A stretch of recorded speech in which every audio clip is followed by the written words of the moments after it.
Saat hari kiamat semakin dekat, akan terjadi 10 peristiwa yang merupakan tanda-tanda kiamat besar akan terjadi, yaitu munculnya Imam Mahdi, turunnya Nabi Isa alaihi salam, keluarnya Ya'juj dan Ma'juj, matahari terbit dari arah barat, keluarnya Dabbah atau hayawan yang berkaki 4, meluasnya asap tebal yang hitam di seluruh permukaan bumi, runtuhnya Ka'bah serta sirnanya Al-Quran, keluarnya rihun baridah, dan keluarnya api yang berada di daerah Yaman, dan juga tak terkecuali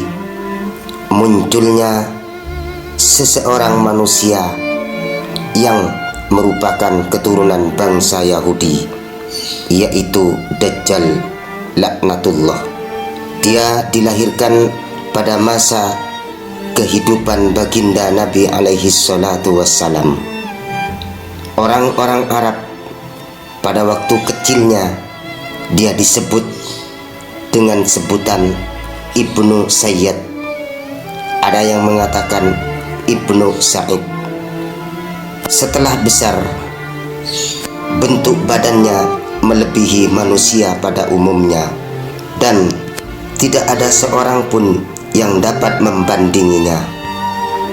Badannya kuat, kepalanya berjambul, rambutnya kaku, matanya yang sebelah kecil, sedangkan yang sebelah lagi matanya melotot. Ada tanda-tanda pada keningnya, yaitu berupa tulisan kafir. Sedang di bawah keningnya ada tulisan yang bertulisan Sa'idun man khalafahu wa syaqiyun man ata'ahu, yang artinya beruntunglah dan bahagia orang-orang yang menentang Dajjal, dan celaka bagi orang-orang yang tunduk kepadanya. Dalam sebuah hadis yang diriwayatkan dari Anas bin Malik radhiyallahu anhu, beliau baginda Nabi besar Muhammad alaihi salatu wassalam bersabda, "Ma min nabiyyin illa qad anzara ummatahul a'warul kadzab illa annahu a'war wa inna rabbakum azza wa jalla laisa bi'a'warin maktubun baina ainaihi kaf fa ra." Tidak ada seorang nabi kecuali sungguh telah memberi peringatan umatnya tentang seorang pembohong yang matanya buta sebelah. Selain ia buta sebelah, di antara kedua matanya tertulis huruf kaf fa ra yang berarti kafir. Hadis ini sudah disepakati oleh beberapa ulama muhaddisin, dan perlu diketahui bahwa Dajjal adalah penipu yang sangat cerdik, amat mahir dan pandai, serta maju di dalam ilmu pengetahuan tentang alam. Karena kepandaiannya itu, orang-orang menganggapnya sebagai Tuhan. Dia mempunyai neraka sendiri dan surga sendiri. Orang yang mengikutinya dimasukkan ke dalam surganya, sedang orang yang menentangnya dimasukkan ke dalam nerakanya. Dia mengembara ke seluruh pelosok dunia dengan melakukan pemaksaan untuk mengakui kekuasaannya dan kepercayaannya kepada diri sendiri. Sekarang Dia masih hidup dan dibelenggu dengan rantai yang sangat kuat dan kokoh. Umurnya telah lebih dari 1300 tahun. Pada masanya nanti dia akan terlepas dari belenggunya, lalu mengamuk, membunuh terhadap orang-orang yang menentangnya. Tapi sebelum Dajjal itu keluar, akan terjadi kemarau yang berlangsung terus-menerus selama 3 tahun.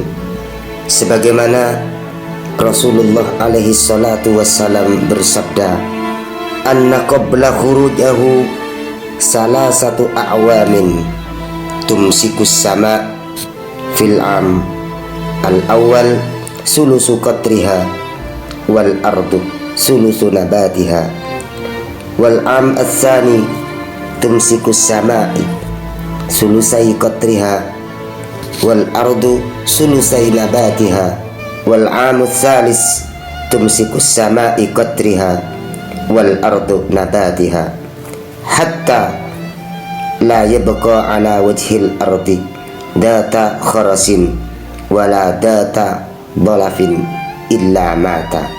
Sungguh sebelum keluarnya Dajjal ada 3 tahun langit menahan air hujan.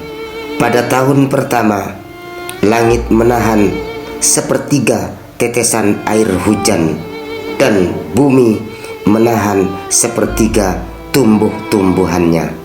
Pada tahun kedua langit menahan 2/3 tetesan air hujan dan bumi menahan 2/3 tumbuh-tumbuhannya. Dan pada tahun ketiga langit menahan semua tetesannya dan bumi menahan tumbuh-tumbuhan, sehingga tidak tersisa wajah bumi yang gersang dan hanya tinggal bebatuan yang mati. Inilah hadis yang diriwayatkan oleh Imam Tabrani. Pada musim kemarau banyak sekali binatang dan manusia yang mati, terutama pada saat tahun ketiga. Banyak sekali manusia yang mati kelaparan karena pada musim kemarau yang ketiga tidak ada hujan sama sekali. Bumi kering, tandus, tidak ada tumbuh-tumbuhan, dan semua pepohonan kering, mati. Langit bersih, tidak bermendung. Tanah berubah menjadi merah seperti batu bata. Dan pada tahun ketiga banyak manusia yang serba kekurangan, kelaparan, orang-orang rakus, saling mencemooh, saling membunuh, dan sebagainya. Banyak orang-orang yang berputus asa karena tidak bisa bekerja untuk memenuhi kebutuhan hidupnya. Orang-orang yang beriman pada Allah dan Rasul-Nya hanya bisa pasrah, sabar, tawakal, dan memperbanyak kalimat tauhid kepada Allah. Sebab bacaan-bacaan tauhid, kalimat tasbih, bisa menyebabkan dan bisa menjadi pengganti makanan dan dapat menyebabkan kenyang. Sebagaimana hadis dari Sayyidah Aisyah radhiyallahu anha, beliau baginda Nabi pernah ditanya oleh para sahabatnya, qalu lin nabiyyi sallallahu alaihi wasallam. Para sahabat bertanya kepada baginda Nabi besar Muhammad alaihi salatu wassalam, ma ta'amul mu'minina yauma idin, apakah makanan mereka pada waktu itu, wahai ya Rasul? Beliau baginda Nabi besar menjawab, qala at-tasbihu wat takbiru wat tahlilu, yaitu hanya dengan tasbih memperbanyak bacaan takbir dan tahlil kepada Allah Azza wa Jalla. Hadis ini diriwayatkan oleh Imam Ahmad. Itulah 3 tahun sebelum keluarnya Dajjal. Wallahu a'lam bishawab.